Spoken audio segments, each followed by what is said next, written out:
Vovó. Por quê? Vovó é muito feio. Não, vamos botar uma apelido bonitinho nele. Dedê. Dedê de Vanderlei.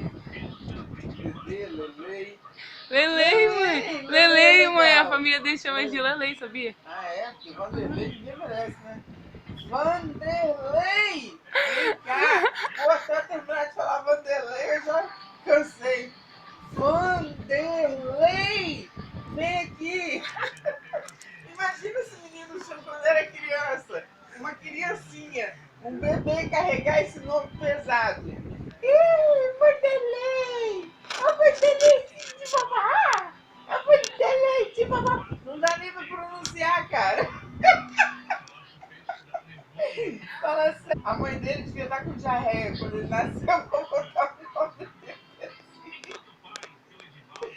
I'm just kidding, Bela. Vanderleizinho de vovó. Vovó ama. Não tem como, Bela. Tem que ser Lelei. Leleizinho de vovó. Aí fica melhor, né? Leleizinho de vovozinha. Vovó ama Lelei. Aí ficou mais bonitinho. Fala, Zé. É Vanderlei?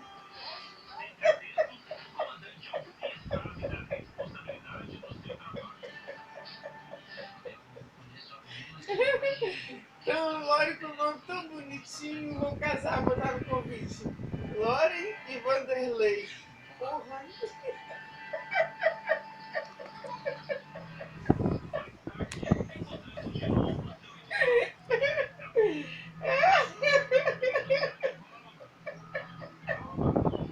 Vanderlei não é o nome daquele gay do trem.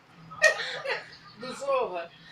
É, Vanderlei é o nome daquele gay do trem do Zorra. É Vanderleia, mãe.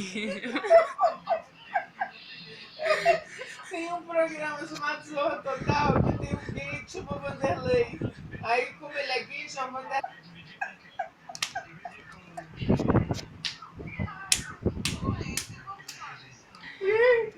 Ele é mais novo que ela, Papai 17. Anjo. Ele tem 17. Ah, mãe, um ano.